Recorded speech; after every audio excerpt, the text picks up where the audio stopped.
débutons l'ouverture des audiences criminelles dans le ressort judiciaire du tribunal de première instance de Farza, conformément aux instructions du ministère de la Justice et des droits de l'homme, mais également les instructions fermes qui ont été données par le parquet général, qui consistent à juger les gens qui sont poursuivis conformément aux lois de la République dans un délai raisonnable. Donc, l'audience de ce matin s'inscrit effectivement dans le cadre de l'ouverture de cette audience et nous avons au rôle 18 dossiers inscrits alors que qui seront naturellement épousés par la juridiction criminelle. Ça rentre dans le cadre normal des choses et dans l'exercice de nos fonctions également. Lorsque quelqu'un est privé de sa liberté, nous avons l'obligation de le juger dans un délai raisonnable pour qu'il soit situé conformément au sort qu'il sera réservé par la décision de justice qui est rendue au nom du peuple de Guinée. Vous savez, le principe en Guinée, c'est la liberté. Et l'extrême, c'est la détention. Organiser ce procès aujourd'hui va permettre de situer ces présumés criminels sur leur sort. Et ça, c'est très important.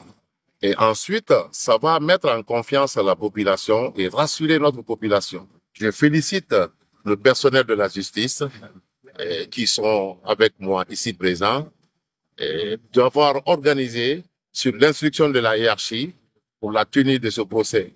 Et je suis très content et je souhaite que tout se passe dans de très bonnes conditions et que les gens soient cités sur leur sort et que force reste à la loi. On a reçu un accompagnement financier de la part de l'ONU Droits de l'Homme pour accompagner techniquement les auditions du ressort de la Cour d'appel de Cancan dans le cadre de la tenue des procès criminels.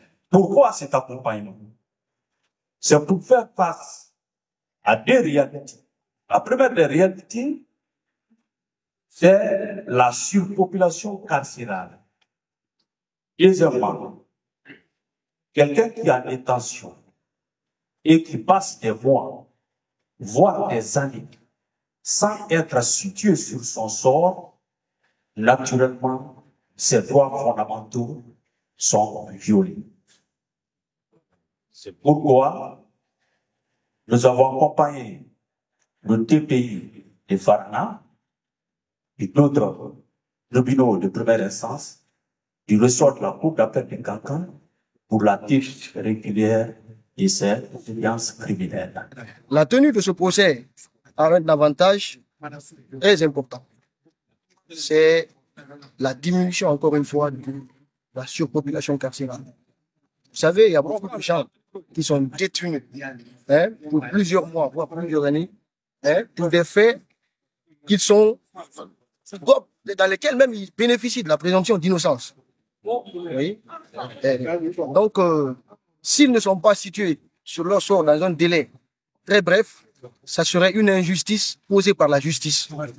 Et alors que la justice a pour vocation d'être juste et donc d'être injuste.